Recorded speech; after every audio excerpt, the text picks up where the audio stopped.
Fason Radyo. Fazon Radyo'ya hoş geldiniz. Bakü stüdyosundan seslendiğimiz Azerbaycan'dan Haberler programında yine birlikteyiz. Ben Özlem. Mən də Ali. Hər birinizi Bakıdan salamlayıram. Ali hoş geldin. Nasılsın? Bakü'de havalar nasıl? Xoş gördük Özlem. Çox sağ ol, yaxşıyam. Bakıda artıq yay havası hiss olunur. Gündəmimiz də hava kimi isti və dəyişkəndir. Bu gün də Azərbaycandan ən son xəbərlərlə dinləyicilərimizin qarşısındayıq. Harika.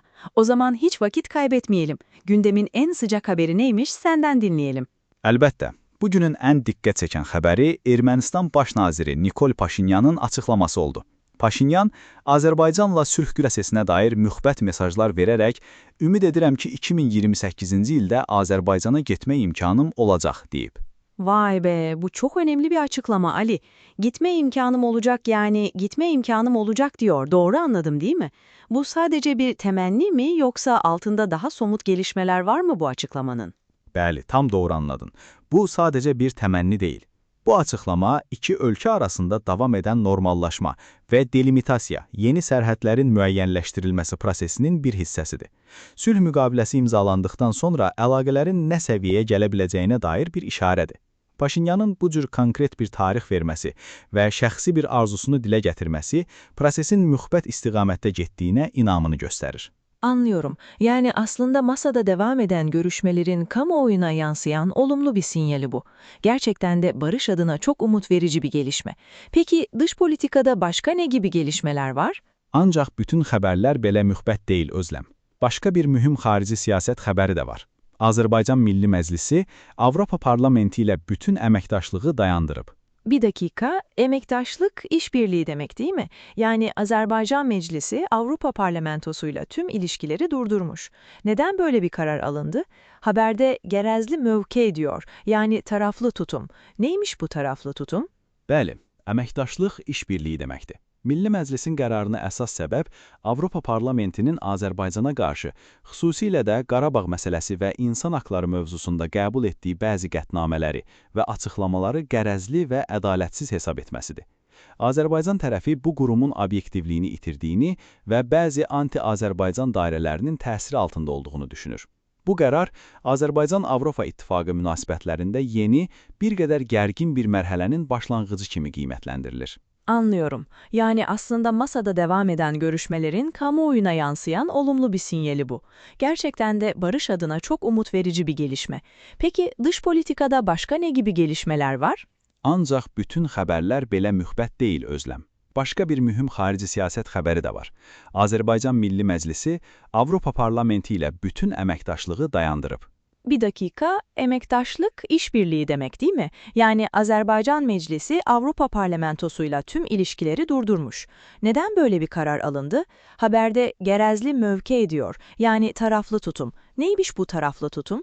Bəli, əməkdaşlıq işbirliyi deməkdir. Milli Məclisin qərarına əsas səbəb Avropa Parlamentinin Azərbaycana qarşı, xüsusilə də Qarabağ məsələsi və insan haqları mövzusunda qəbul etdiyi bəzi qətnamələri və açıqlamaları qərəzli və ədalətsiz hesab etməsidir.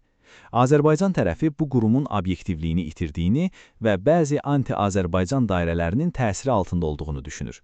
Bu qərar Azərbaycan-Avropa İttifaqı münasibətlərində yeni, bir qədər gərgin bir mərhələnin başlanğıcı kimi qiymətləndirilir. Anladım. Yani bir yanda komşu Ermenistan'la tarihi bir normalleşme adımı atılırken, diğer yanda Avrupa ile köprüler atılıyor. Çok ilginç bir diplomasi trafiği var anlaşılan. Peki ülke içindeki gündeme dönelim istersen. Daha çok halkı ilgilendiren ne gibi haberler var? Əlbəttə.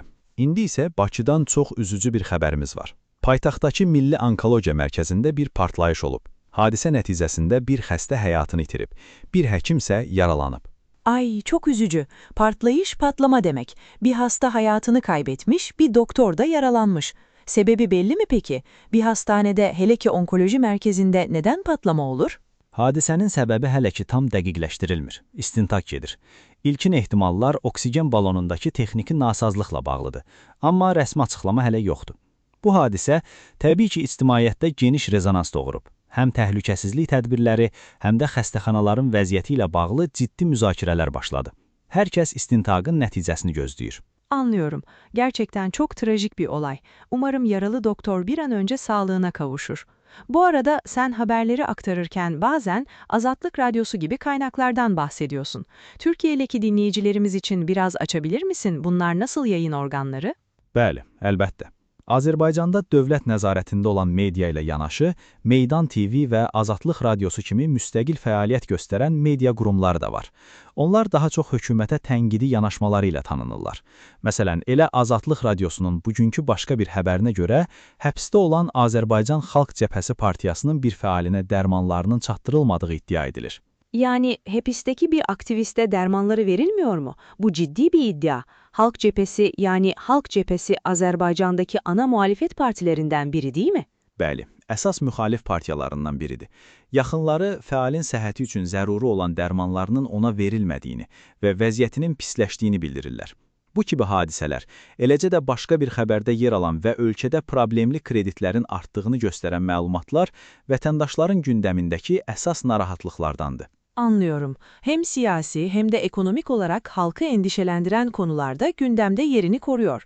Peki Ali, hep böyle ciddi konular mı var? Bakü için, Azerbaycan için güzel, umut veren bir haber yok mu?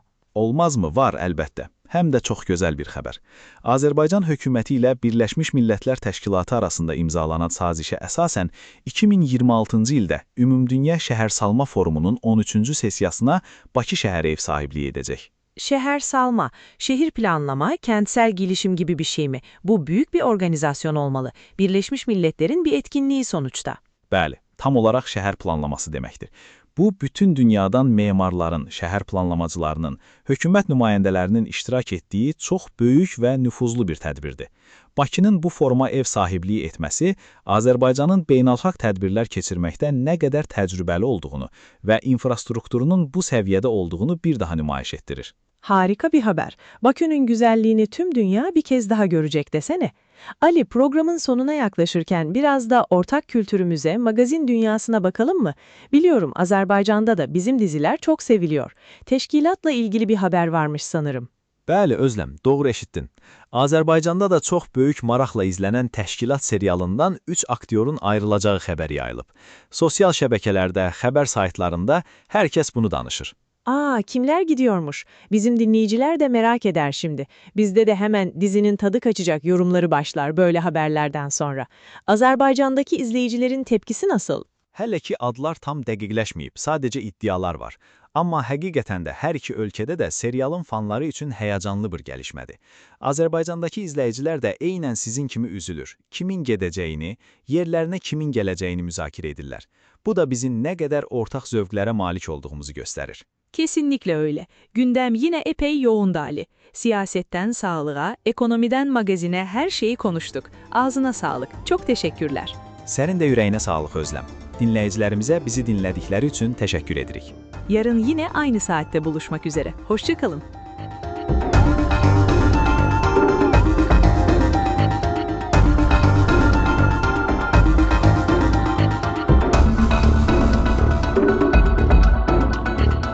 Fason Radyo